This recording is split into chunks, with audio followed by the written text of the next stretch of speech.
stand on facts over beliefs. Court is in session. Do you want the facts? Can you handle the facts? Are you over the beliefs? Are you tired of the lies? Have you uncovered what religion really is?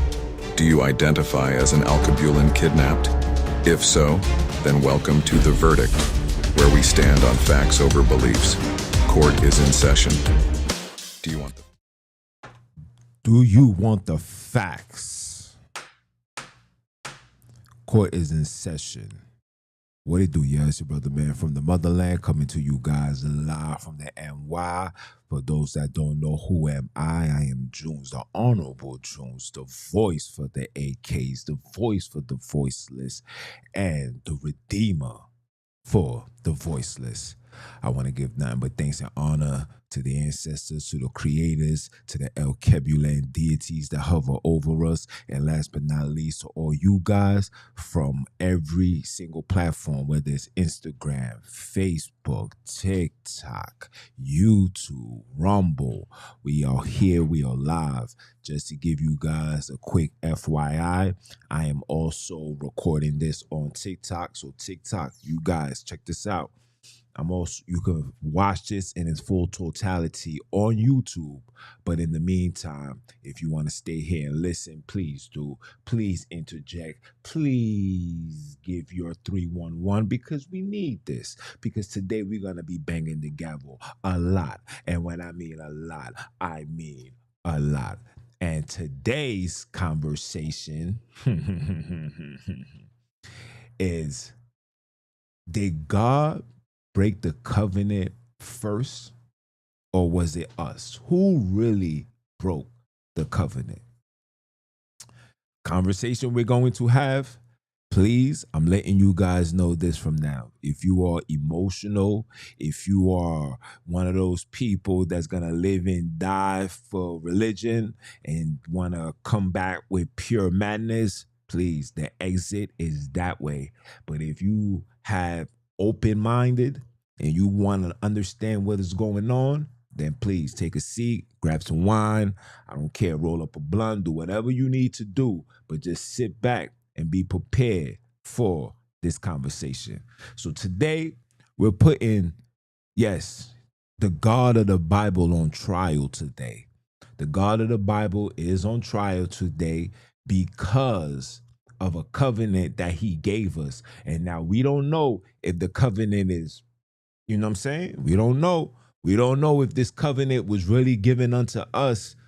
And if it was, somebody's not keeping their end of the bargain, right? So again, for those that's on TikTok, go on YouTube, because YouTube, I'm having all the presentations. I'm putting everything up on YouTube.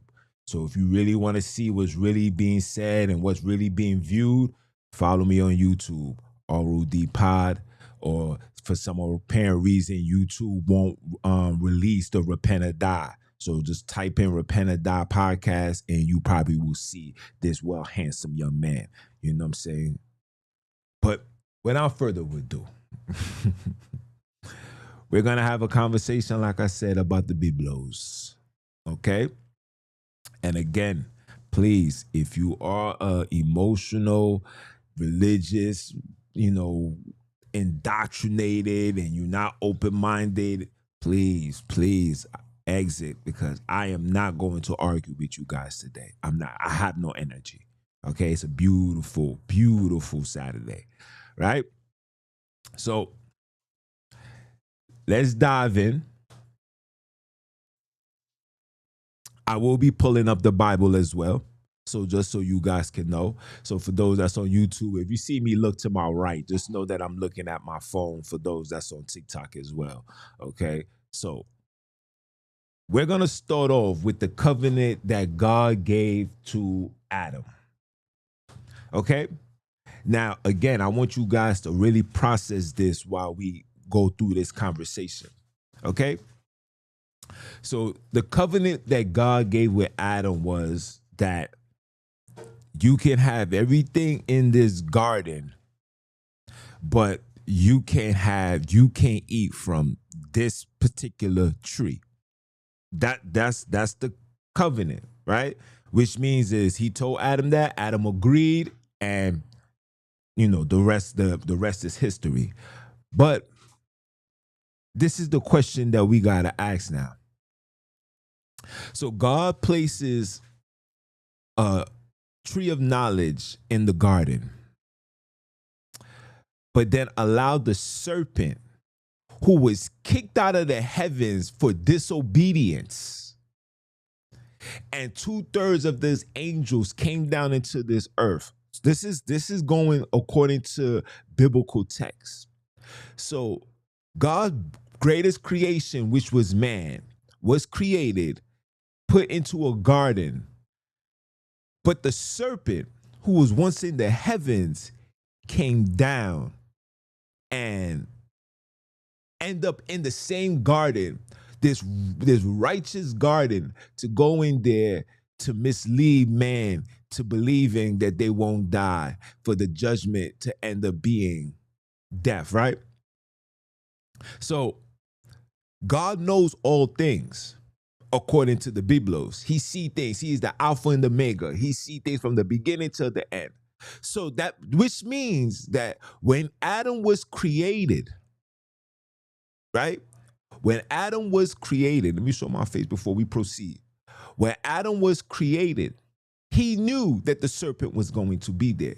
But not one time did he remove the serpent. Not one time did he confront the serpent and say, yo, what are you doing here?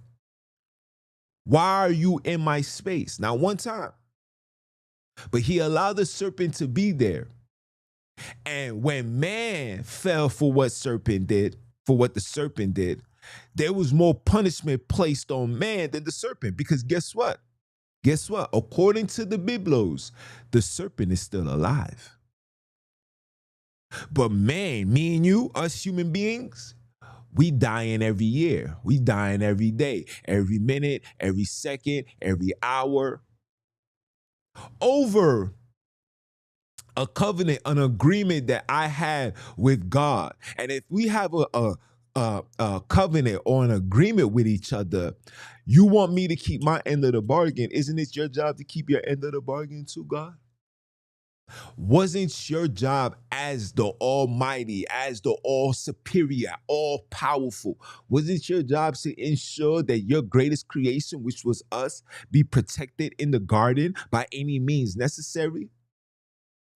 Was it your job was supposed to make sure that the serpent, the serpent that disobeyed and had something in his heart, which led to 2/3 of the angels to be kicked out or depart from heaven? Was it your job is to ensure that that same energy will not be passed on to your favorite creation? So that alone let us know that you didn't keep your end of the bargain, because you didn't protect us from someone you already knew was a problem. You didn't protect us from the very thing you already knew was a problem. And not only did you not protect us, but not one time did you regulate. From the time he got kicked out of the heavens and you found them in the garden, you didn't press them and say, what are you doing here? Who gave you permission to come here? Because you have disobeyed and came into my space and tried to interact with my children. Because I have the book of Adam and Eve. And in the book of Adam and Eve, the serpent was bothering Adam and Eve for 7 years before Eve finally gave in. 7 years. If you're thinking I'm lying, go get the book of Adam and Eve. So for 7 years, the serpent was bothering Adam and Eve, and not once did the supreme, powerful, almighty, not one time did he come and regulate and make sure that this serpent couldn't come unto man. Huh?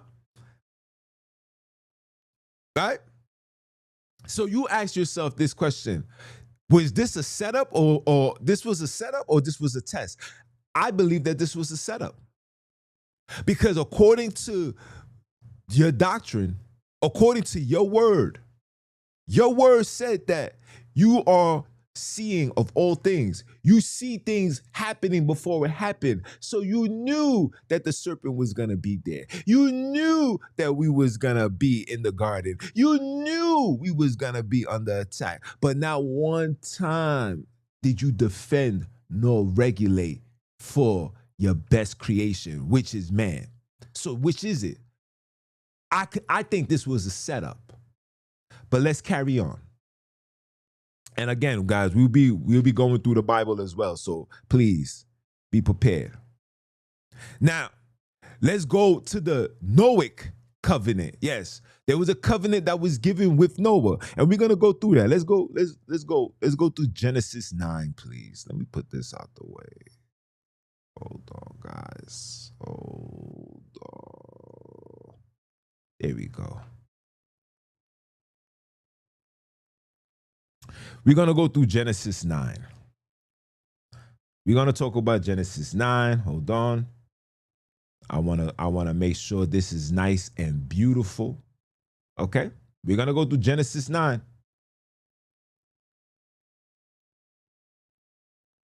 Here's the covenant of the rainbow.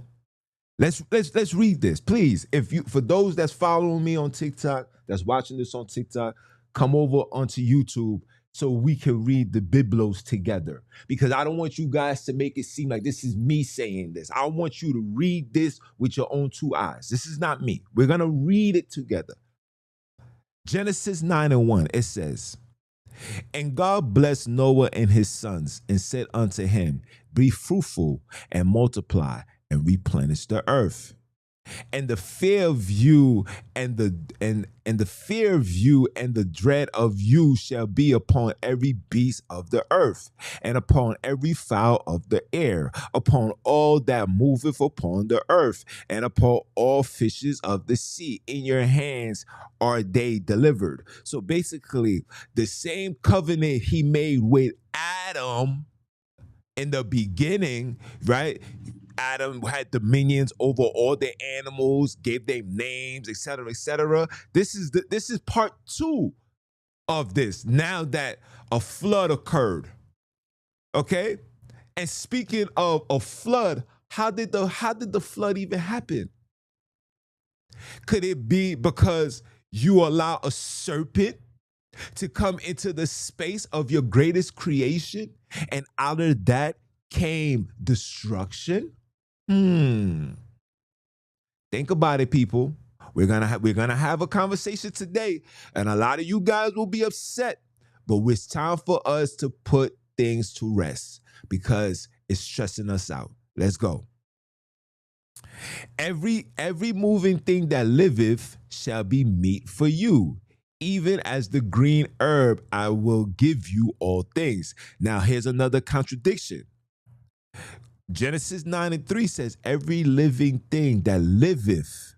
That means every living thing shall be meat unto you. But according to Leviticus, you said, thou shalt not eat this, thou shalt not eat that, thou shalt not do this, thou shalt not do that. But according to John 3, you just said every moving thing that liveth. So that means anything that can move, you can eat. This is not me saying this, guys. Verse 4, it says, but the flesh with the life thereof, which is the blood thereof, shall you not eat. So you're not supposed to drink blood. Look. Hey. This is not me saying this, guys. This is not me saying this. It says, but flesh with life thereof, which is the blood thereof, shall you not eat. So are you telling us we should not eat the flesh? Or are you telling us we should not take the blood? Which one? Because when Jesus came, Jesus said, flesh of my flesh, blood of my blood, he that shall eat. So which one is it? We're going to continue. We're going to continue. You see, I'm going to give it to you in the lamest terms so we can have no more tables unturned, right? It says, and surely, verse 5, It says, and surely your blood of your lives will I require at the hands of every beast will I require it. And at the hands of man and at the hands of every man's brother will I require the life of man. It says, whosoever sheds man's blood, by man shall his blood be shed. For in the image of God, man is made. You heard that? So it says, for whosoever sheds man's blood, by man shall his blood be shed. So who shedded the blood of Christ? Was it us or was it you? But because you made us take his blood, you made us accept this covenant, does it equals to the fact that we're dying? Does that means this is why we're dying? Does that what it means? I'm trying to figure out, Lord, because there's too much contradictions going on right here, right now. Okay? Verse 7 says, and ye be fruitful and ye multiply, bring forth abundantly in the earth and multiply therein. And God spoke unto Noah and to his sons, saying, and I, behold, I establish my covenant with you and with your seed after, and with every living creature that is with you, of the fowls, of the cattle, and every beast of the earth with you, from all that go out of the ark to every beast of the earth. Listen carefully. Verse 11, which is 9:11. You do that. For those that understand Freemason, you understand you understand the primary number with 9 and 11. You know what I'm talking about. All my gematrias, all my brothers and sisters that's in tune with the gematrias and know the Freemasonry and all the sorcery and all the hidden messages, you know the importance of 9 and 11. But let us continue. It says, and I will establish my covenant with you, neither shall all flesh be cut off any more by water of a flood, neither shall any more be flood to destroy the earth. Okay, so please explain to me all the tsunamis that's been taking place. Explain to me the tsunamis that took place in the Philippines. Explain to me the tsunamis that took place in Pakistan, not Pakistan, Indonesia. You just said that there will be no more flood to take away life. But people is drowning every day through floods. But you said it will be no more flood. That's a covenant that we didn't break. You broke that. We didn't break that covenant. You broke that. We didn't break that covenant. Yeah, I got the gavel. You see the gavel? We didn't break that covenant. You broke that. And verse 12, and God said, this is the token of my covenant which I make between me and you and every living creature that is with you for perpetual generations. This means that this is supposed to go on till this very day. But yet, I can show you thousands and hundreds of people that died from floods from the minute of Noah to now. And not even thousands. How about millions of people that died because of a flood? And the covenant said that you will never allow us to die through a flood again. But this is the word of God. They said, let every word of man be a lie, but the word of God forever true. That's in the book of Romans. So if this is a lie, could it possibly be that whoever was writing it is a liar? That which means by default, that means that this can't be the word of God. Just posing that question. Leave your comments. Don't listen to me. Don't listen to me. Leave your comments in the description and you prove me wrong. But according to God, Genesis 9:11, I will establish my covenant with you. Neither shall all flesh be cut off anymore by waters of flood. Let me read that again, because some of you guys will say that I be wilding. Let's read it again. I will establish my covenant with you. Neither shall all flesh be cut off anymore by waters of flood. Neither shall there anymore be flood to destroy the earth. When Moses parted the Red Sea and we walked through and the Egyptians followed after, that was a flood. That was a flood, guys. Don't listen to me, but that was a flood. Right? Right or wrong? Okay. Let us continue. And he says, I do set my bow in the clouds, and it shall be for a token of the covenant between me and the earth. It's a covenant it's a covenant within God and the earth, but the earth is still letting off tsunamis, still letting off earthquakes, right? You're going to hear earthquakes in diverse places, but I thought you said that all of that would never happen again, God. You said that this will never happen, but you said everything that comes out of your mouth can never come back void. You said that. He said that. That wasn't me. He said that. I didn't say that. He said anything that comes out of my mouth could never come back void. So explain to me the void in that. Why are we avoiding this conversation? Why are we avoiding this question? Huh? And it shall come to pass when I bring a cloud over the earth that the bow shall be seen in the cloud. Listen, and I will remember my covenant, which is between me and you and every living creature of all flesh. And the water shall no more become a flood to destroy all flesh. So why are we still having tsunamis, typhoons, tornadoes, rainstorms? Why are we still having this, Lord? Huh? Can somebody explain that? But let's continue. Let's continue.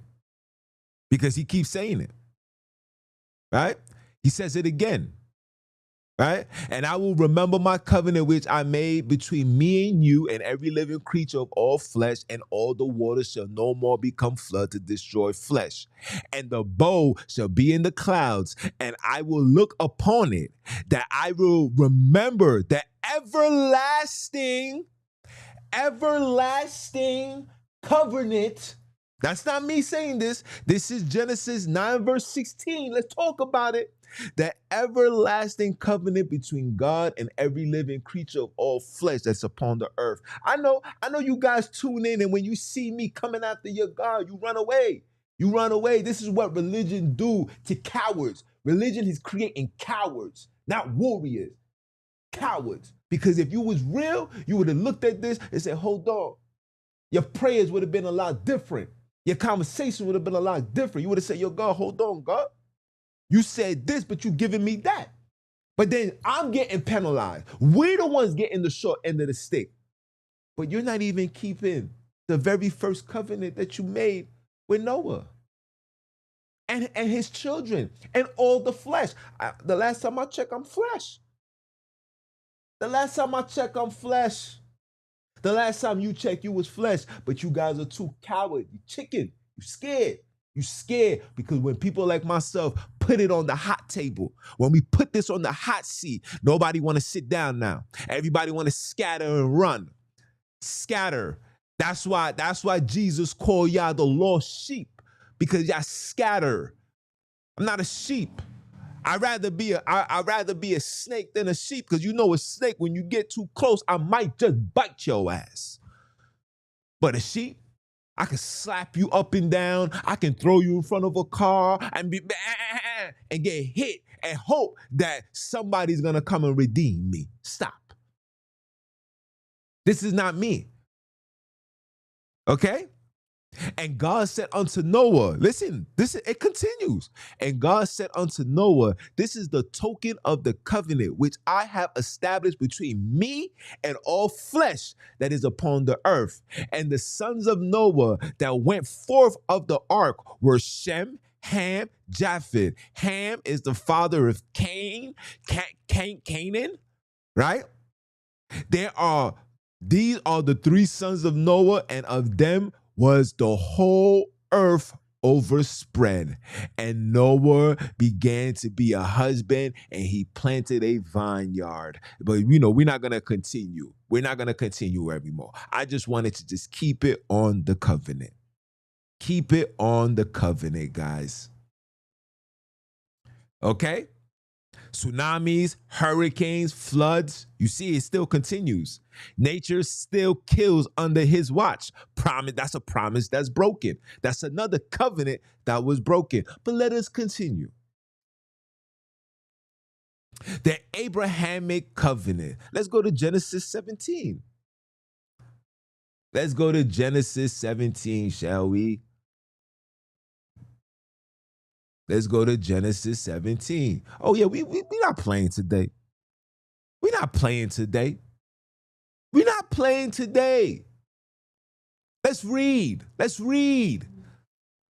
Okay? Genesis 17:1, and it says what? And when Abram was 99 years old, the Lord appeared unto Abram and said unto him, I am the Almighty. This is not me saying this. This is his words. I am the Almighty. Walk before me and be thou perfect. Walk before me and be thou perfect. Walk before me and be thou perfect. The devil walked before you. How come he wasn't perfect? How did sin, listen carefully, answer this question. How did sin make it into the heavens and the holies of holies, a place where no room for sin can even enter that? How did sin make it into the heavens? When the most powerfulest person on the face of this earth. Don't worry, I'm gonna send I invite you guys after for the questions and answers. You want to ask questions? Stick around to the end. I will give you I'll give you the floor and I'll allow you to speak. If until then, just listen carefully and then write down, because I don't want to hear no foolishness. Okay? Write down, because I don't want to hear no foolishness. Write down all your questions and please make sure it makes sense. Wait till the end, guys. All right? The Almighty. Walk before me and be thou perfect. The devil was around you. You was created amongst you. He didn't come out perfect. The 2/3 of the angels, they got cast out. They didn't come out perfect. Somebody got to explain that. Hold on, let's continue. Verse 2 says, and I will make my covenant between me and thee and will multiply thee exceedingly. Okay? And Abram fell on his face, and God talked with him, saying, as for me, behold, my covenant is with thee, and thou shalt be a father of many nations. Okay?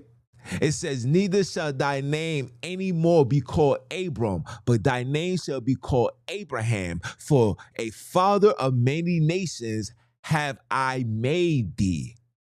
Verse 6 says, and I will make thee exceedingly fruitful, and I will make nations of thee kings, and shall come out of thee.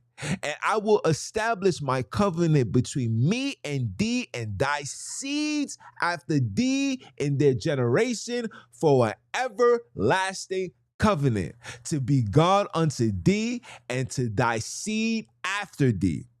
And I will give unto thee and thy seed after thee the land wherein thou art strangers, all the land of Canaan, which is Africa, for an everlasting possession, and I will be their God. Okay, this is the covenant. And God said unto Abram, thou shalt keep my covenant, therefore, thou and thy seed after thy generation. So this is a promise that God told Abram. This is my covenant. I'm not just gonna have this covenant with you. I'm gonna have this covenant with all your generations, all your children, anybody that comes out of your lineage, will receive the covenant. Kings, rulers, great. That shall be you. So for the Hebrew Israelites, the question remains. So if a covenant was made unto your Abram, who you say you are part of, how did you miss out on the blessings? How did you end up in captivity? Don't tell me though disobedience and all that, because that wasn't the covenant that was made with Abram. There was no covenant made with Abram that said you will be in servitude. Oh, yes, he did. Yes, he did. Let us continue. And God said unto Abram, thou shalt keep my covenant. This is 17 verse 9. Therefore, let's start all over. And God said unto Abram, thou shalt keep my covenants, therefore, thou and thy seed after thee in their generation.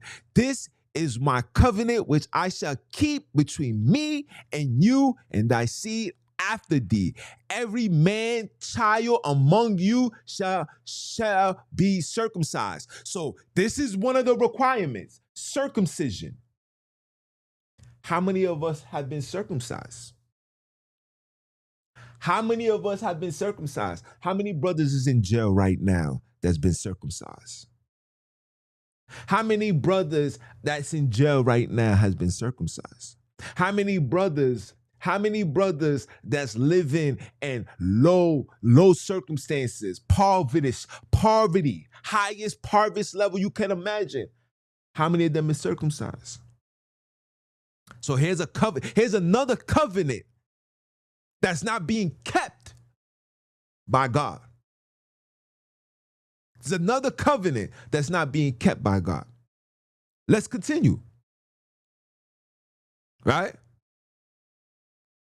Verse 11, 17 and 11. Remember 9 and 11, 17 and 11. Listen. And it says, and ye shall circumcise the flesh of your foreskin, and it shall be a token of the covenant between me and you.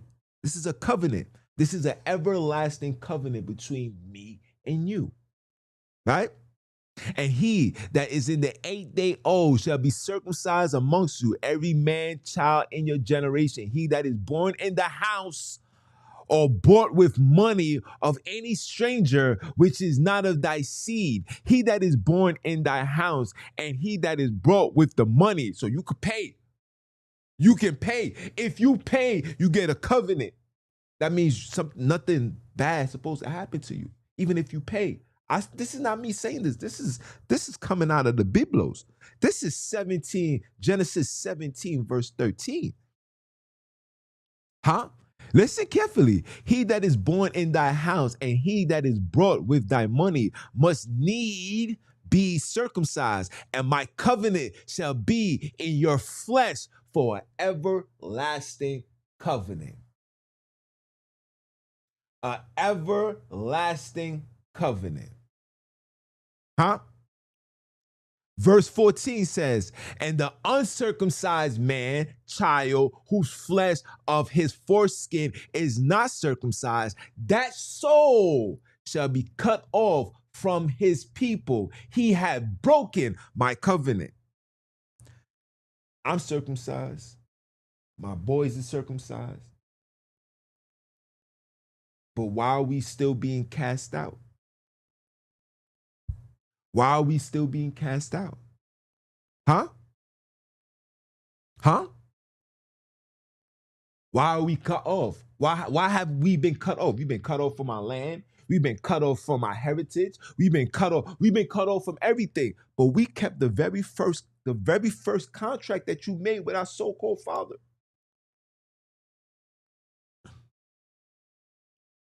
The very covenant that was made with our so-called father.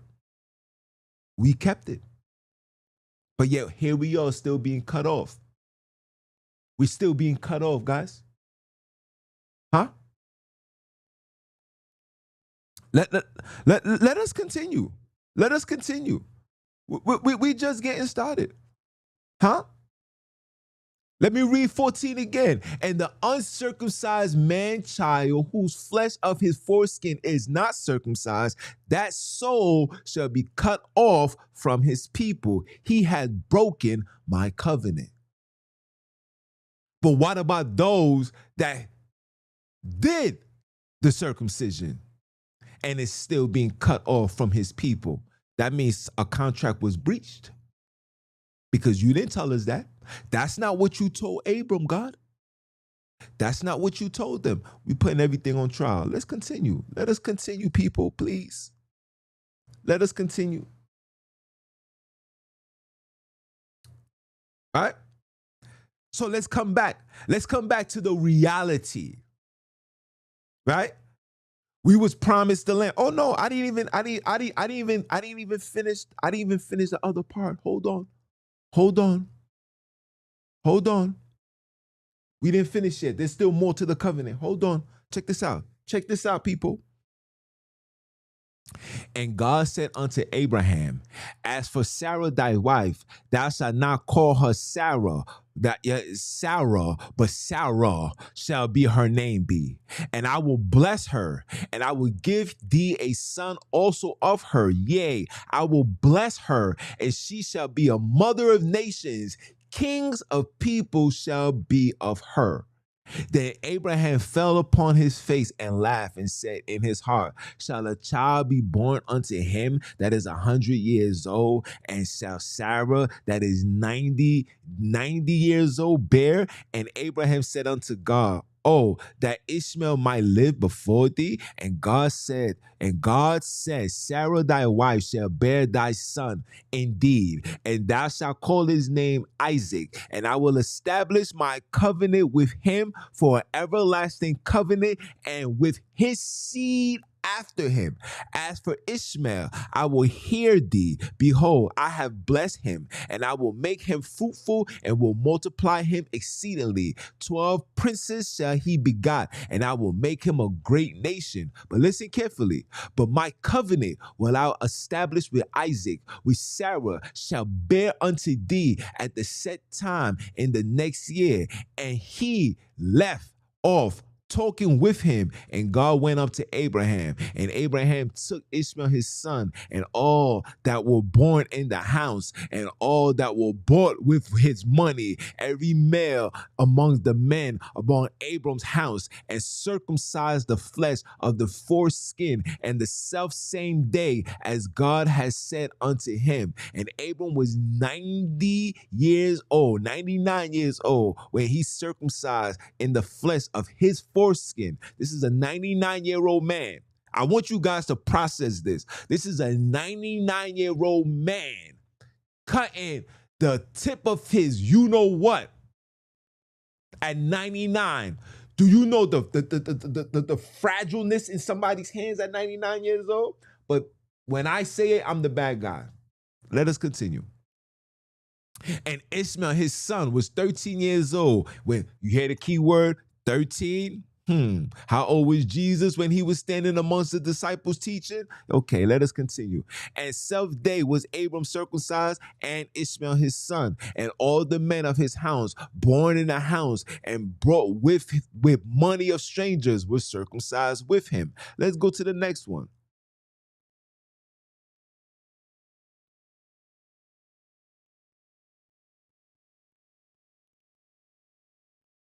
Let's go to the next one.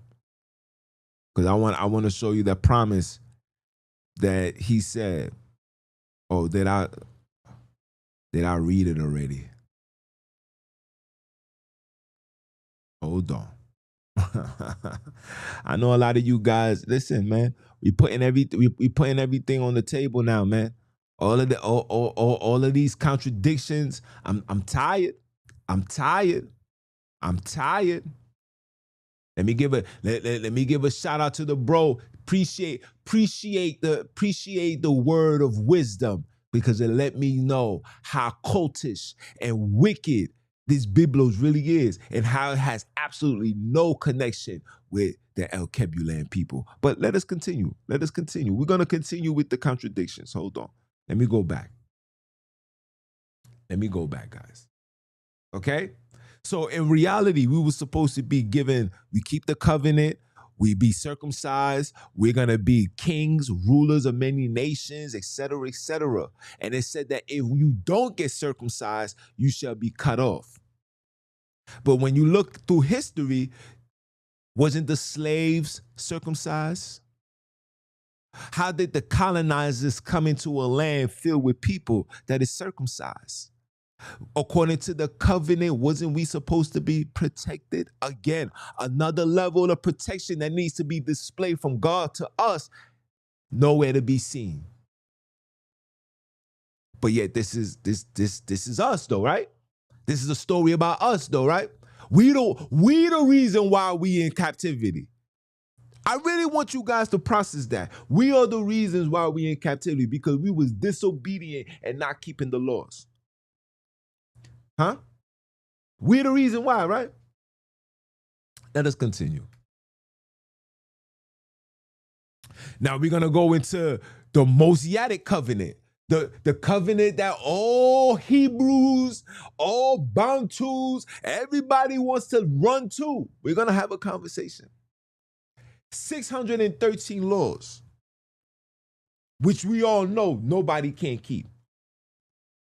613 laws, because according to the Biblos, it says, keep my laws, statutes, and commandments and live. But here in America, here in the UK, even in Africa, it is impossible to keep 613 laws.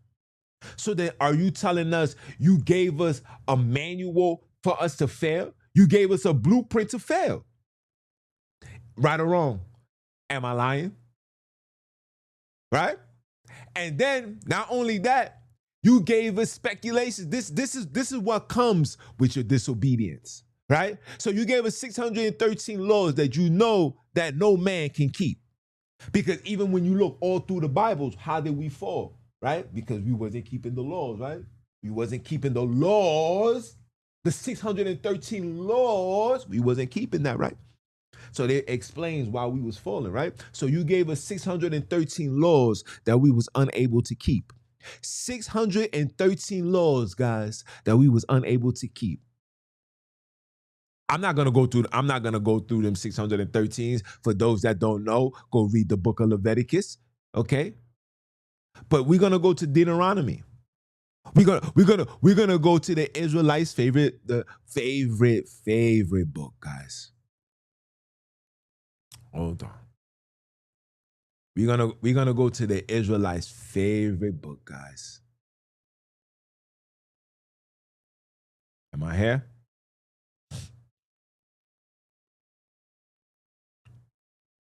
We're not here to play no more. We're not here to play. Deuteronomy chapter 28. Deuteronomy chapter 28. We're gonna go to their favorite precept. Right? Listen carefully. This is a covenant. And it shall come to pass, if thou hearken diligently unto the voice of thy Lord thy God, to observe and do all his commandments, all 613, which I command thee this day, that the Lord thy God will set thee on high above all nations on the earth. Why did I say all the commandments? Because how many of you guys are keeping the commandments, the first 20, and you still the tail and not the head? How many of you guys are doing every so-called righteous thing, keeping the feast days, keeping the Sabbath day, going, doing Passover, drinking blood? You're doing everything that God requires you to do.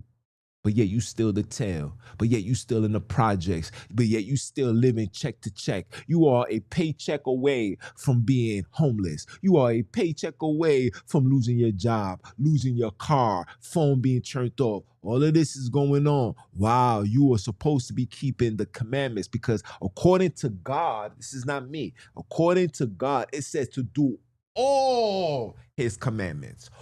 All his commandments. all his commandments, which is 613. But being in captivity here in America, Babylonian captivity, you name it, we are not able to keep that. But look, we're still suffering. All of it. Let's talk, right? And it says this, which I command thee this day, that the Lord thy God will set thee on high above all nations of the earth. So we know that the 613 laws was completely impossible to keep. Not only was it impossible to keep, we then got to ask yourself, was this a setup so we can fall? So we can end up in captivity? So we can end up being judged, thrown into hellfire? I thought that was your greatest creation. You said that if we were circumcised and we come from the lineage of Abram, we will be protected. We will be blessed. None of these things will be happening to us. But look what's happening unto us. Huh? Should I bang the gavel? Do I need to bang the gavel? Let us continue. And all these blessings shall come on thee and overtake thee, if thou shalt hearken unto the voice of thy Lord. So we hearkened unto you with being circumcised. We hearkened unto you by being circumcised. We remember the mercy that you had with Noah. And you said that you will no longer flood the earth. You will no longer allow things to happen. But in the book of Exodus, it was a flood. It was a flood that washed over the Egyptians. I'm not going based on what it means, what's being this, what's being that. I'm going based on what's being written right in front of us. This is what religious people want to do. They want to be like, but that's not what it means, my brother. You got to go look into the Strongs. And the Strong was written by who? Huh? Am I not strong enough in my mind to read it for what it is and see it for what it is and judge it for what it is right in front of me? Or do I need some level of support from an outside source to justify what this covenant that was given unto us through Noah, saying that this will never happen again, never happen to all flesh? It didn't say the flesh of Abraham. It didn't say the flesh of Abraham. It didn't say only the children of Noah. No. It said all flesh, even animals. So explain that. Explain it. Can somebody explain it? I want you guys to explain it. Don't listen to me. Read the Bible. Go get your Bible and let's read it. Listen, this is not me saying this. Let's continue. And it says, and all these blessings shall come unto thee and overtake thee, if thou shalt hearken unto the voice of thy Lord. Blessed shall thou be in the city, and blessed shall thou be in the field. You guys know this, right? You guys know this. But when you go down to verse 15, it says what? But it shall come to pass, if thou not hearken unto the voice of thy Lord thy God, to observe, to do all his commandments. Let me say that again. All his commandments and his statutes. That means his laws, statutes, and commandments, which I command thee this day, that all these curses shall come upon you. So you gave us 613 laws that obviously was never met, because if you go down history, these laws was never met, because every single time we was in captivity, every single time the people in the book was in captivity. I don't want to say we, because I'm not associating that with me. I'm not associating that with us. I'm just associating it because this is the God that supposedly is governing and got everybody on edge, everybody in fear. But where's the Almighty when we need him? Where was the Almighty to stand up in front of the devil? Why does the devil have more power than you? And why, when the devil corrupt us, you take your frustration out on us and not the devil? Knowing that the devil was the one that's doing this. Didn't you say that the world was given? So that means you gave the world unto the hands of the wicked.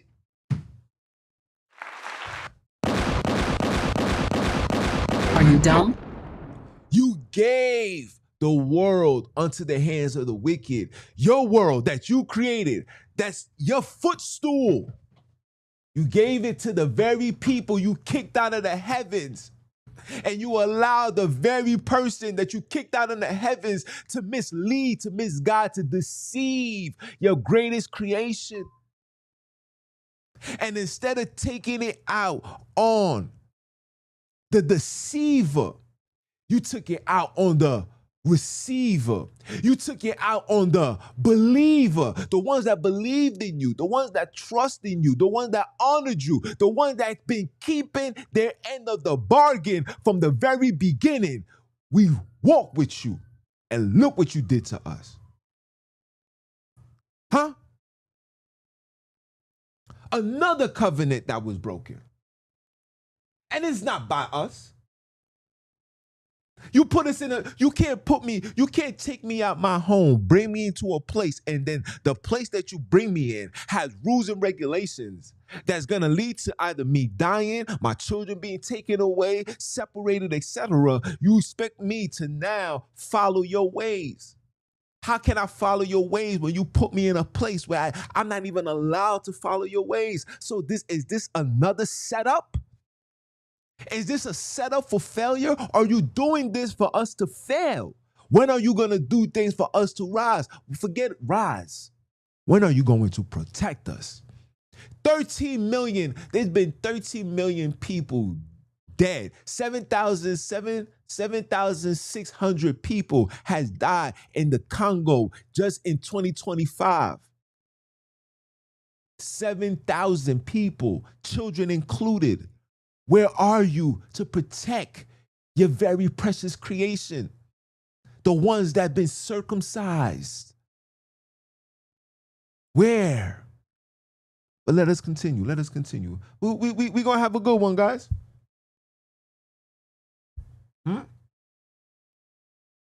613 laws impossible to keep. Curse after curse for any mistake. It literally was designed for failure. Okay? Religious entrapment disguised as obedience. Religious entrapment designed as disobedience. Oh, excuse me, obedience. Excuse me. My apologies.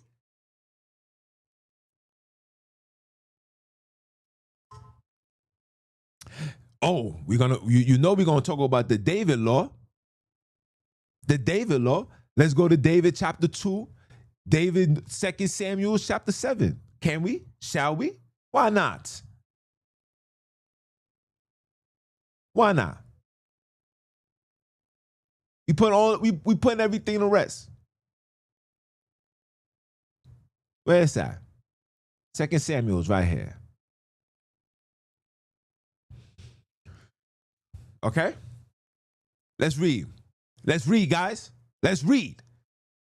Go grab your Bible and let's read. Please, save it to the end. Leave all your comments. I'm going to open the floor for all you guys to bring out what you need to bring out. We're going to have a conversation. Let's do this. I'm not afraid. Are you afraid? Are you ready? Let's go. 2 Samuel 7:1, it says, and it shall come to pass when the king sat in his house and the Lord had gave him rest round about from all his enemies, that the king said unto Nathan the prophet, see now, I dwell in the house of cedar, but the ark of God dwells within curtains. And Nathan said to the king, go, do all that is in thy heart, for the Lord is with thee. And when it came to pass that night, the word of the Lord came unto Nathan, saying, go and tell my servant David, thou said the Lord, shalt thou build me a house for me to dwell in? Whereas I have not dwelt in any house since the time that I brought up the children of Israel out of Egypt, even to this day, but have walked in a tent and in a tabernacle. I in all the places wherein I have walked with all the children of Israel spake I a word with any of the tribes of Israel, whom I command to feed my people Israel, saying, why build ye not me a house of cedar? Here, 2 Samuel chapter 7, verse 8. Here's the covenant that God had with David. Are you ready? Are you ready? Are you ready? I got the gavel ready. Oh, we're going to bang it today. Let us continue. It says this, check this out. Now therefore, so shall thou say unto my servant David, thus said the Lord of hosts, I take thee from the sheepcote, from following the sheep, to ruler over my people, over Israel. Listen carefully. And I was with thee wheresoever thou wentest, and have cut off all thy enemies out of thy sight, and I have made thee a great name, like unto the name of the great men that are in the earth. Moreover, I will appoint a place for my people Israel, and I will plant them, and they will dwell in my place of their own, and move no more. Neither shall the children of wickedness afflict them any more as before time. This is a covenant that God is telling David that's what's going to happen to him and his people. Okay? So the wickedness can't come around us no more, anymore. This is not me saying this. Verse 7 and 11. Let's continue. And as since the time that I commanded judges to be over my people Israel, and have cursed thee to the rest from all thy enemies, also the Lord telleth thee that he will make thee a house. And when thy day be fulfilled, and thou shalt sleep with thy fathers, I will set up thy seed after thee, which shall proceed out of the bowel, and I will establish his kingdom. He shall build a house for my name, and I will establish the throne of his kingdom forever. Now you're going to have those that's going to say, yo, he was talking about the coming of Christ. That's not what this is saying. That's not what this is saying. This is saying that the kingdom will be built. It will be in preparation for this king to come, right? Right? Right? And the wickedness can never be around us ever again, like in before time. Before time when? With Adam. So then that means that's the devil, right? With Abram.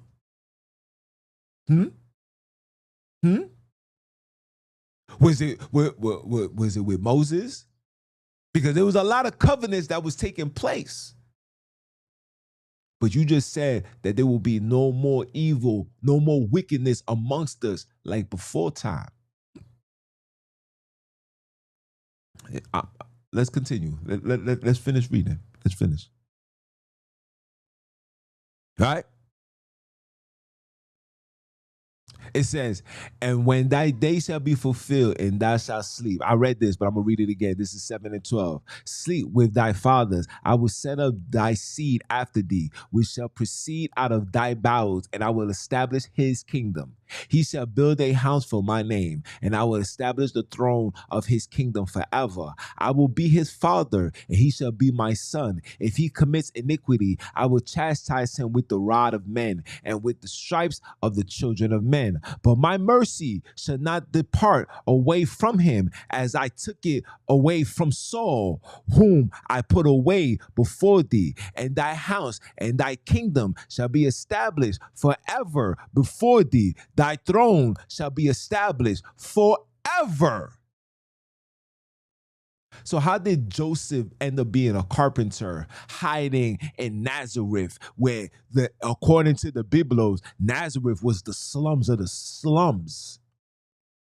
But you just said that your covenant and thy seed, anything that come out of your bowels, will be on a throne. Let us continue. Let us continue. Right? But my mercy shall not depart away from thee, as I took it away from Sodom, who I put away before thee. And thy house and thy kingdom shall be established forever before thee. Thy throne shall be established forever and ever. According to all these words and according to all this vision, so did Nathan speak unto David. So this is Nathan speaking all of this unto David, telling him, yo, you're going to have a kingdom. I'm not going to remove this kingdom from you like I did Saul. You see what I did to Saul. I'm not going to do that to you. I'm going to establish my kingdom amongst you forever. So how did we fall? So this is a covenant that you said that you did with us. Again, and another time you didn't keep your end of the bargain. And you also said that the wickedness will not even be able to dwell amongst us. So which means that the wickedness can't even come in for us to do wrong and commit sin because the wicked is nowhere to be seen. But the wicked is nowhere to be seen. The wicked is nowhere to be seen. So the promise was an eternal kingdom through David's lines. But the reality is the kingdom collapsed and Israel was scattered. How many captivities Israel was in according to the Biblos? Was it 7? And you guys is like, this is the final captivity. Keep waiting for that. Another failed promise. Another covenant that was made with God through to us that he didn't keep. Because we fell, we lost our kingdom, but the kingdom was divided. Now we had the northern tribe, the southern tribe. That was not written in the covenant. The way that he was talking, it was like, oh, bro, this is going to be forever. Don't worry. Nothing is going to happen. The wickedness can be amongst you. So how did the wickedness made it to the northern tribe? But you just said that the wickedness will not be amongst us. It will not be amongst the children of Israel like the day of before. How did it get there? Explain to me that. Just like I want you guys to explain how did sin make it into the goddamn heavens? Bang the gavel. Bang the gavel. Let's bang the gavel. Huh? Can somebody explain this, please? Somebody explain it. I'm just asking questions. I'm just asking questions, guys. Somebody explain it. Let us continue. Now, this right here, this is what said was going to come with the second coming of Jesus. Jesus was coming to bring peace on this earth, forgiveness, grace, mercy, but yet we still being judged, still hellfire. We still being told stories that if we be this and we be that, we're going to hell. And being disobedient, which one is it? Because you're saying I'm under your mercy. So if I break the laws, as long as I accept you as my Lord and Savior, and I believe in you and I trust in you, then this will not be in effect. But in harsh reality, who's the most parvus? Who's the ones getting shot, gunned down? How many of you Europeans have lost it all? You put all your trust into all of this. Listen, I'm going to call it what it is, man. Huh?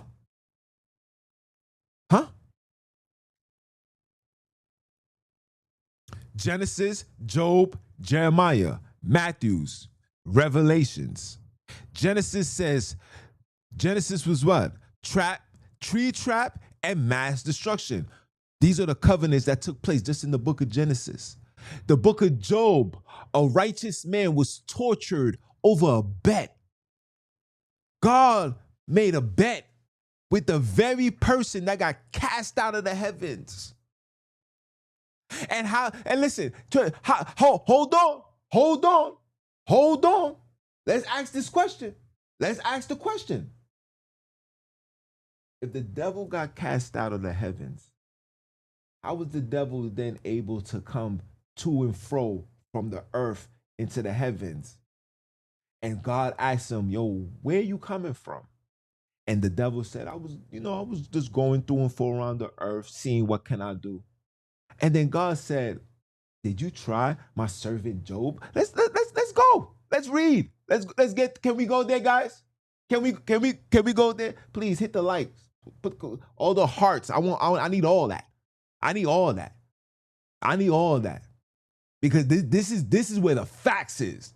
This is where the facts reside. This ain't no belief, no assumptions, no insertions, no philosophies, no Socrates. This is the facts. This is not me saying this because I have to bring out the Bible because I'm tired of you guys making it seem like I'm bringing forth my own. Let's go to the book of Job. Let's go to Job. Let's start with 1.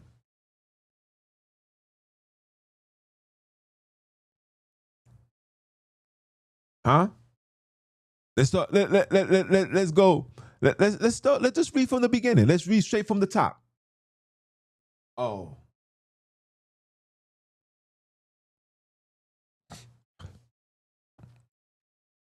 Let's read from the top. Let's read straight from the top, people. This is Job 1:1. There was a man in the land of Uz whose name was Job, and that man was perfect and upright, and one that feared God and eschewed evil. He despised it. Couldn't believe people was doing evil. Despised it. Feared God. Kept the covenants. Kept the covenant. And there, listen, let's continue. And there was born unto him 7 sons and 3 daughters. That makes he had 10 children. His substance also was 7,000 sheep and 3,000 camels, 500 yokes of oxen, and 500 she-asses, donkeys, and a very great household. He was in a very great household, so that this man was the greatest of all men of the East. That means he was greater than Moses, Abram, etc. Because Abram didn't even have as much as Job had. Abram did not have as much as Job had. Pull the tapes out. Show me the numbers. Because they're giving you the numbers right here. Let's talk about it. Let's talk. Okay? Verse 4. And his son went and feasted in their house, everyone his day, and sent and called for their 3 sisters to eat and drink with them. And it was so when the days of their feasting were gone about, that Job sent and sanctified them. Look, he sanctified them. He was so holy and righteous. He sanctified them. It's like a father touching his son. It's like, my nigga, I got you. Ain't nothing gonna happen to you. We're gonna make sure that you are good wherever you go. Let's continue. And rose up early in the morning and offered burnt offerings according to the number of them all. For Job said, it may be that my sons have sinned and cursed God in their hearts. Thou did Job continuously. Right? Verse 6 says, now there was a day when the sons of God came to present themselves before the Lord, and Satan came also amongst them. Let me read that again. Let me read that again. Satan, the serpent, the devil, whoever, in the presence of the Lord, the house where evil can't even make his way there. But he's there. He's there. He is there. It's not me saying this. This is the Biblos. He's there. Let us continue. Now there was a day when the sons of God came to present themselves before the Lord, and Satan came also amongst them. Listen what it says. And the Lord said unto Satan, look, he didn't even have a conversation with the sons of man. I mean, with the gods of man. The sons of God, excuse me. He didn't even have a conversation. He went straight to the devil. He went straight to Satan. And the Lord said unto Satan, where thou coming thou? Then Satan answered the Lord and said, from going to and fro in the earth, and from walking up and down in it. Right? They didn't say what he was doing. He just said, I'm just riding through, up, down, left, right. I'm just coming in and out, chilling, minding my business. Look what the God said. Look what God said. And the Lord said unto Satan, how thou considered my servant Job, that there is none like him in the earth, a perfect and an upright man, one that feareth God and despise evil. Verse 9 says, then Satan answered the Lord and said, thou Job, does Job fear God for real? Do he really fear you? Has that not, he says, has not thou made a hedge about him and about his house and about all that he has on every side? Thou hast blessed the works of his hands, and his substance is increased in the land. But look, verse 11 again, number 11. Pay attention to the numerologies. Pay attention to the numerologies. Hold on. Pay attention to the numerologies. Hold on, let me see. Oh, they won't let me say it? They won't let me show it? Uh-oh. What is that? Is that a Freemason Bible? Is that a Freemason Bible? Huh? Straight out of Oxford. This is Oxford. This is not no freak, no freak translation where somebody's trying to. This is straight out of Oxford. Right here. Oh, for those that's on YouTube. Hold on. Oh, you guys on YouTube already know. But then I had to show that to those on TikTok, YouTube. And for those that's on Rumble, shout out to YouTube. For those that's on Facebook, shout out to YouTube. Shout out to you guys. But verse 11, pay attention to the number 11. And yo, bro, and if I'm lying, I'm flying. Every time I wake up,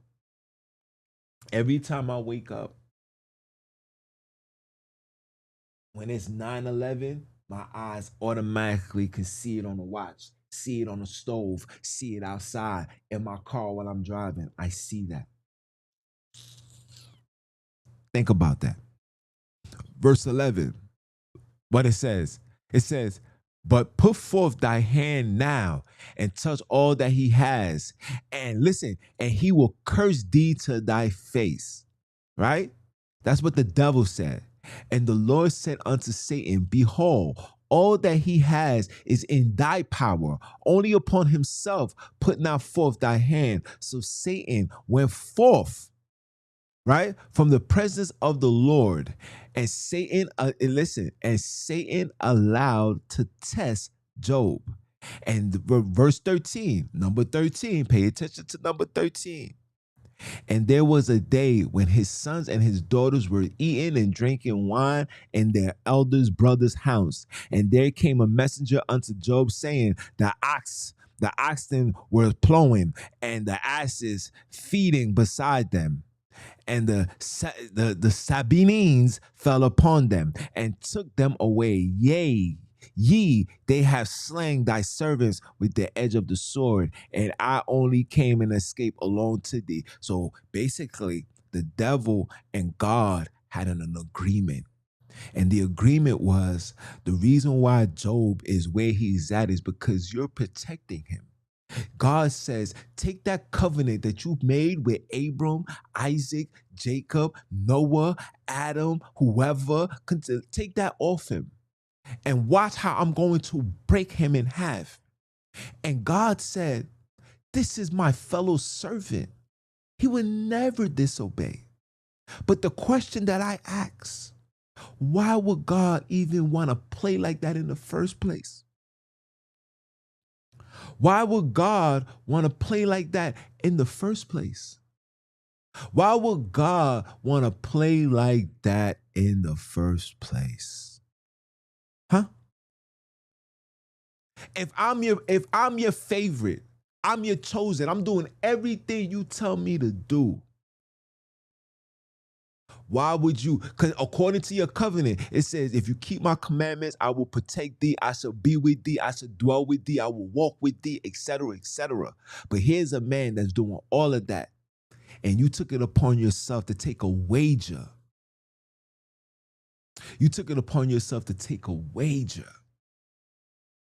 to see if the devil or Satan or Lucifer or whatever name you want to give it, you want to see if he could break your loyal servant.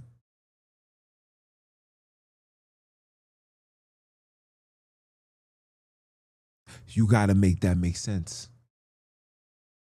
You have to make that make sense. Let us continue. Let us continue. Why not? Why not, Junns? This is the spiritual themes of abuse. Fear over freedom. Promise made, then reversed. Innocent punishment for ancestors. Consistent war, blood, and sacrifice. This is spiritual abuse. I repeat, this is spiritual abuse, not the divine love. Now, the question that I ask you guys, who broke the covenants? Was it really us? Or was it the God of the Bible? Now, the God of this Bible, you then got to ask yourself, is this God of the Bible really the God of black people? Because according to the God of the Bible, we did everything to receive ultimate protection. We got circumcised on the 8th day. You said it will be no more flood. You said we got to keep the commandments. We kept the commandments to the best of our abilities. And I watched other nations do less and receive more. We did more and received less. Because let me guess, the kingdom is not by observation. The kingdom is not by observation. So what is it by? You said no blood can be sacrificed. It's a penalty for that. But then you sent your son to be a sacrifice, to be blood. Should I bang the gavel now or should I wait a little longer?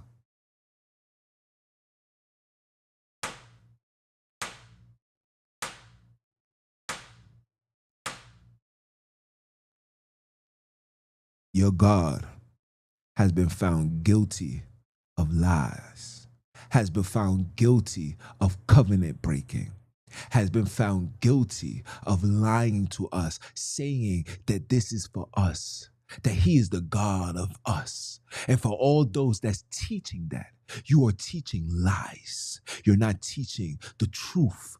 Excuse me, I can't even say truth because there's no truth. You know the word truth is in the Bible numerous times, and you see all the lies and contradictions that come along with it. Truth and the lie cannot dwell in the same place. Let me say that again. Truth and the lie cannot dwell in the same place. But yet,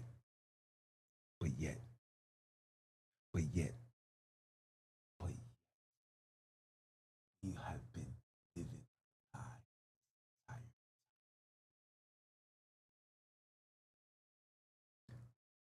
Now ask yourself this, black people, whether you are a Hebrew Israelite, whether you want to be a Bantunite, ask yourself, is this the God of our creators? Or is this sounds like a God of mischief, lies, controversy? Who fits that narrative? Because it doesn't fit us. The behavior that you see us displaying in this world is a behavior that was taught unto us. Now, the question that you got to ask is, who fits this criteria? Because remember what he said. He said, I will make man in my image, in my likeness, in my image. Who acts like this? Who breaks all covenant?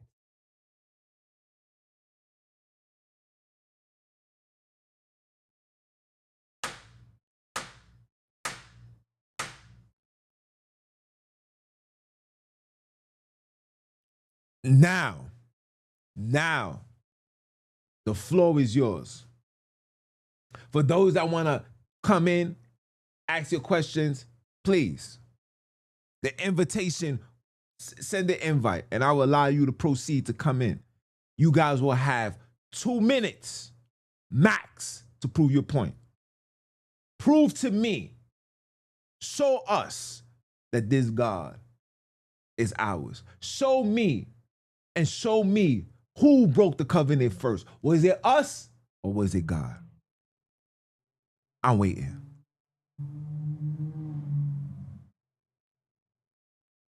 While you guys get that situated, let me see what's going on here. What's up, Afro? What's up, my guy? And the flood's still happening, right? Mm-hmm. Uh-huh. Still doing earthquakes and tornadoes. Huh? Huh? Hey, listen, man. I'm just like you, pimping. We're like enough is enough. Enough is enough. Enough is enough. We're being misled, misguided. We're being led, literally, we're being led to the slaughter. They got deportations. They coming after us right now as we speak. And you got brothers and sisters still giving forth these false narratives. And nobody can prove, nobody can dispute what I'm saying. You can't dispute it. What you're going to do is you're going to try to have a justification behind it. And that's exactly what the Bible was designed to do. Justify the black man's genocide. The Bible was designed to justify the black man's genocide. Because we did everything we was told to do. Now it starts to make sense to me. Now I understand why brothers and sisters just stop keeping the laws, because it's like, damn God, we did everything that you told us to do. You have yet to protect us. We've been in more captivity than anybody else, right? Captivity after captivity after captivity. You still haven't showed us anything that's showing some level of protection, some level of guidance, some level of support. Even now in 2025, you're still not giving us any level of support, any level of guidance, any level of protection. You thinking your guidance is coming from dudes that's coming from four corners of the world that's gonna tell us that Israel is home, Africa is home. Some of these people ain't never even been there.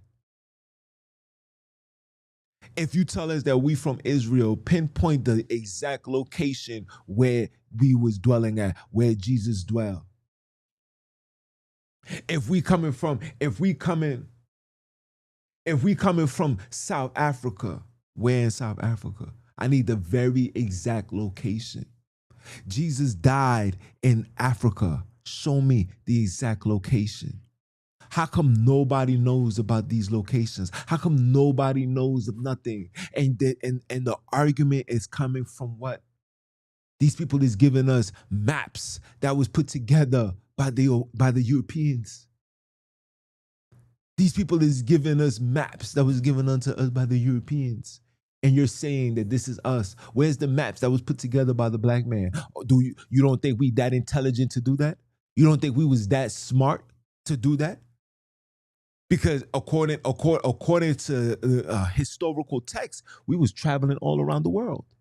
We was going into Africa. We was going into the Americas. We've been in the Caribbean, Mansa Musa. We've been in all these areas. So how come there was no map that draw out to show what we was doing? So we were just willy-nilly. We were just freestyling. That's what we was doing. You see what religion do? Religion makes you minimize the greatness of a black man because you think that your intelligence and the proof has to be given unto you by the oppressors. That if the oppressors approve it, then it's right, my brother. Hey, it is right. Stop. Can we stop? Can we grow up? Can we finally admit that the story that's being told to us in the Bible has nothing to do with us? You can't prove it. Just prove it. To your Hebrews, prove it. Okay, you can't. Okay. Yes. The Hebrew scrolls is where they took it from, right? We are the Hebrew people, right? We are the children of God. Hebrew is the holy tongue of God, but yet none of us can speak it. So are you saying that we're not the children? Because the children are supposed to know the voice of their father, according to the Biblos. My children should know my voice. So how come we don't know it? Oh, my bad. You said the voice according to the English. But I thought the English was a bastard tongue. That's not the holies of holies. I'm sure they're not speaking English in heaven. Huh? Oh, but it's not that. It's not that. It's not that, guys. It's not that. It's not that. Now we upgraded. Check this out, guys. We upgraded to the Bantu scrolls. We upgraded to that. We bypassed the Hebrews. We said, look, man, the Hebrews were stolen from the Bantus, man. We see that. The Bantu scrolls. Now, the next question. Where's the Bantu scrolls? How can you prove? How can you make such a claim without no proof? Where's the evidence? Where's the paperwork? I come from the streets, right? If I tell you something, I must be able to prove that. You guys come from outside, right? You guys come from following universal law, right? Universal law is somebody telling you something outside, he got to prove that. If I come to you and I say, I got $1 million scheme, but I'm out here looking like I got $10 to my name, how can I listen to that? So if you said that this was stolen from us, how did you, where's your information that shows to prove that it was stolen from you? Because the African people that I speak to, they don't have no recollection of no Biblos. The studies that I've done, and I know, this is how I know for a fact what I'm studying is the truth, is the facts, excuse me. Facts over beliefs. I know what I'm saying is the fact, because you know why? Because when I went back to go look it up, it was no longer there. Albert Christian is no longer there. The journey from him going from Philadelphia to Africa, South Africa in 1903 is no longer there. And he came over there to bring forth this understanding that we are the children of whatever you want to call it, and that the commandments was meant to be kept. So that means prior to that, nobody knew nothing about the commandments. It was Albert Christian who brought that ideology over there. Albert Christian was taught under William S. Crowdy. William S. Crowdy was a Freemason.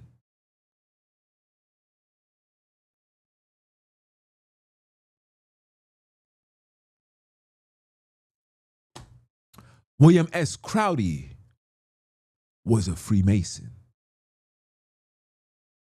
And not only was William S. Crowdy a Freemason, he was a weak nigga. Yeah.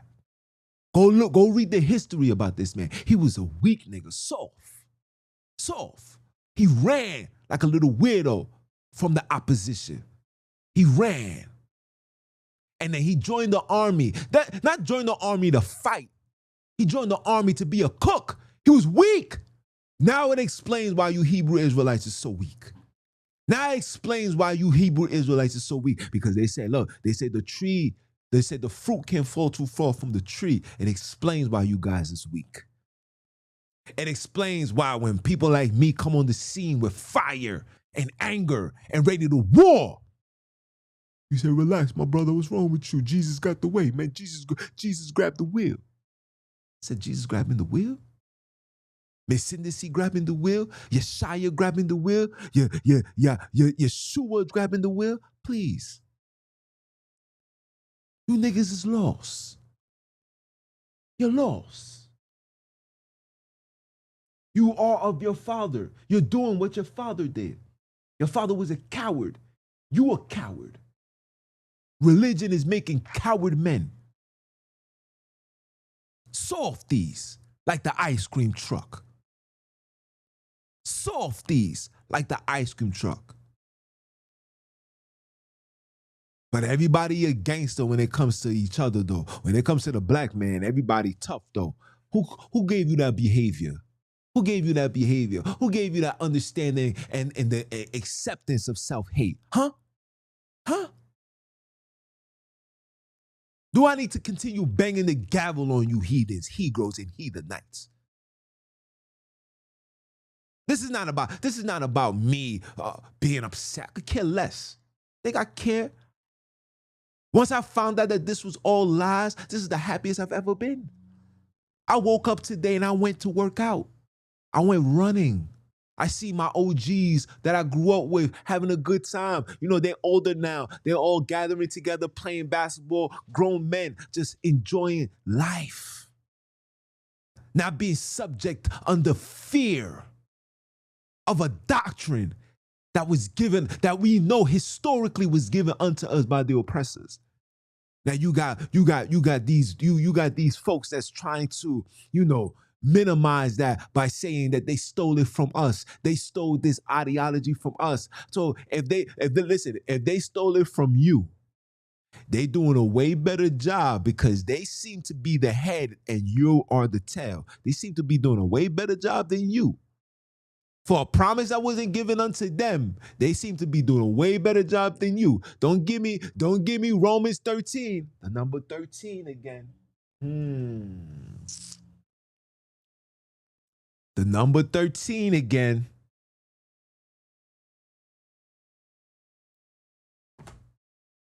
Huh? Stop. You don't know what you're worshiping. You don't know what you're praying to. Slavery, the reason why you accept slavery, because that's exactly what the Bible was created to do, to give a justification for your enslavement, to give you a justification on the genocide upon black people. You telling me that the God of the Alkebulan people has allowed this? You don't even know why slavery continue and why their ancestors is not protecting us. Because you won't let this go. You really believe that this is the way to salvation. The Haitians didn't have none of this when they were set free. Let's talk. Let's just call it what it is. Let's speak on facts. Let's speak on the things that we know really happened. The Haitians got their freedom without this. You know why they fell? Because they went back to this. They started dealing with their women. They started dealing with their man. And they forgot the rules. See, the ancestors gave them the power. Ogun and O'Shea was amongst them, and they had the power, and it wasn't supposed. And what I'm about to say, listen, YouTube, please do not attack me. What I'm about to say is the God-given truth. They dropped the ball because the mission was to eradicate them all. It wasn't just to stop. It was to free these people in Louisiana, free the Colombians, free the Venezuelans. It was to continue freeing them and continue eradicating them all. We were supposed to go into their areas, take the ship out there. We were supposed to take them all out. But we didn't. Because we got too cocky. We got too flamboyant. We thought we was untouchable. Then the ancestors said, you're not ready. They did what they did, but this is not the generation that's going to do it. I'm going to tell you the generation that's going to do it. The generation that comes after me, the generation of my children, especially my youngest one, that's the generation that's going to do it, because that's the generation that's coming out of, that's being born in two-parent households, that's being born with a balance. You see, the reason why we're falling is because we're imbalanced. We are imbalanced spiritually. We imbalanced mentally, physically, financially, all by design, by the way. You see, when you understand the Orsinian family, Yes, the Orsini, Orsini. You see, you see Si. You notice that the Orsinian, Orsini, and Sunini, Soni. Come on, I can't make this stuff up. You got to do your homework. Stop allowing people to feed you. Don't just listen to me. I beg you guys, never just listen to me. I want you guys to do your homework. Oxford.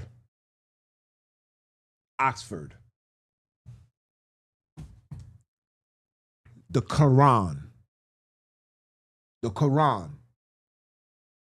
For you black Muslims, the Quran. They follow the same Allah perspective as well. Should I continue? How much do you need more books? You need more evidence and more proof? Huh? How about you guys go look into the African Encyclopedia of African Spirituality? Go look that up. If you really want your freedom, if you really want to understand who you are, your history, go get that book. There's 2 versions, and the hard copy is there. It's $500. Are you willing to pay $500 for your identity, for the information of who you are and what your ancestors was really doing? Would you pay for that? Or would you continuously listen to weirdos that's telling you lies after lies that got your hopes up? And when when Iran and Israel went to war, nobody was there. All they're saying is, well, guys, we are here. Get ready. Now, what would have happened? What would have happened in retaliation? Think about this, people. What would have happened in retaliation? Something occurred in New York City. I wonder how we was going to be able to maneuver. Because we have no control over the roads. We have no control over the air. We have no control over the waters. You have no control over nothing. I wonder how was you going to be able to move? Some of you niggas is out of shape already. I want to know how was you going to be able to move? Where is the checkpoints? If something like that was to occur, where is it? I'll wait for it. Huh?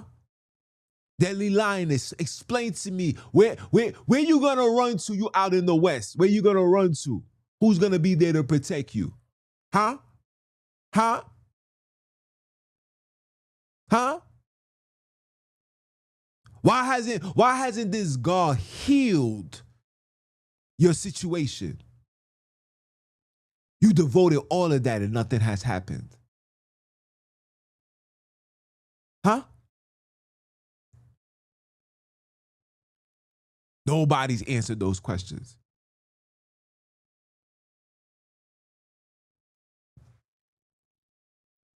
I guess nobody wanna ask questions today, huh?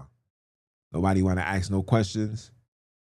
Nobody wanna give their inputs, nothing. That's fine.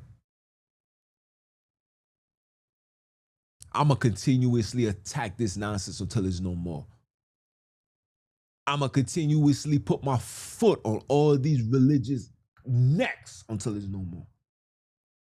Until somebody proves me wrong. Until somebody proves me wrong. Until somebody shows me a prophecy that protects the people. Until somebody shows me a physical copy of the Bantu scrolls. Until somebody shows me the exact area where your so-called savior was taken and hung and killed. Show me the exact location. If you're unable to do so, you're unqualified to lead the rise of the AKs worldwide. We are going to rise whether you like it or not. Abraham Torre is the ancestors working with him because he has the spirit of no fear.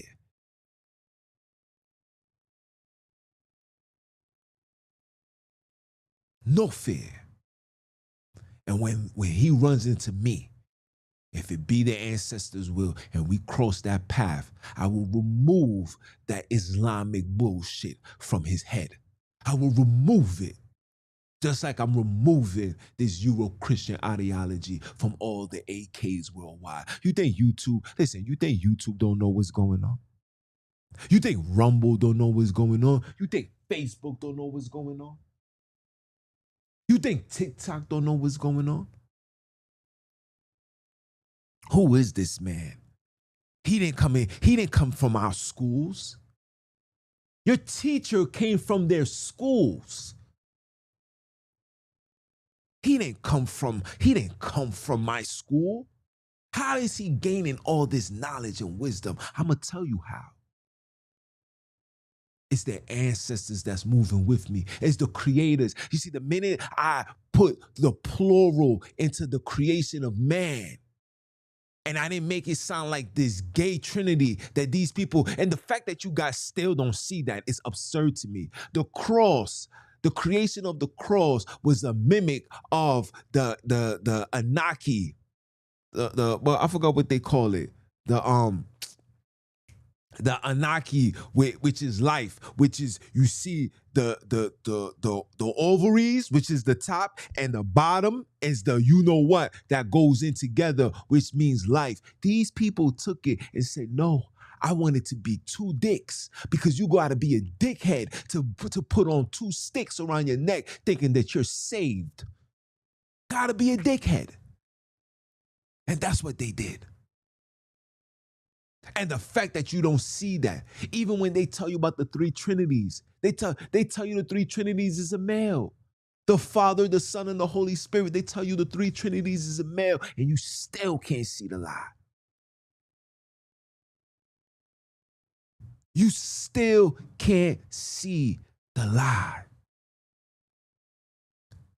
And y'all get mad at me because I'm bringing forth the facts. And with that being said, guys, it was wonderful.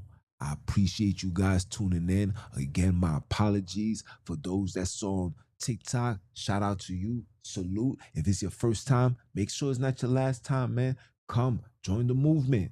If you have questions, please leave it in the messages. Leave it in the message. I have no fear. I'm not these religious dudes that you have to be a certain level of qualification to get a conversation from me. No, you want to talk, you want to prove your point, bring it forth, bring it to the table and let's have a conversation. Bring this to the table and let's have a conversation. Prove me wrong. I beg anybody to prove me wrong. I'm all ears. Prove me wrong. The only way you're going to prove me wrong, you got to first show me the DNA of a character in the Bible. You got to show me their DNA and how does it matches with yours. That's number one. Number two, if you're saying that this book is an African book and it was stolen and it was written in this and that, you must show me the original African text.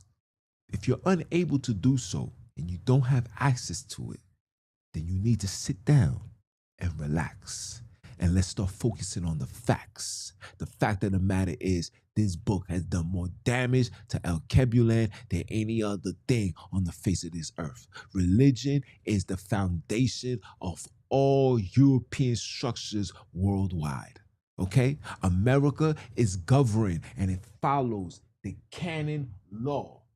The canon law is the law of America, or should I say the West, or should I say of the EU, or should I say of Great Britain, or should I say of the Euro-Christian, German, whoever.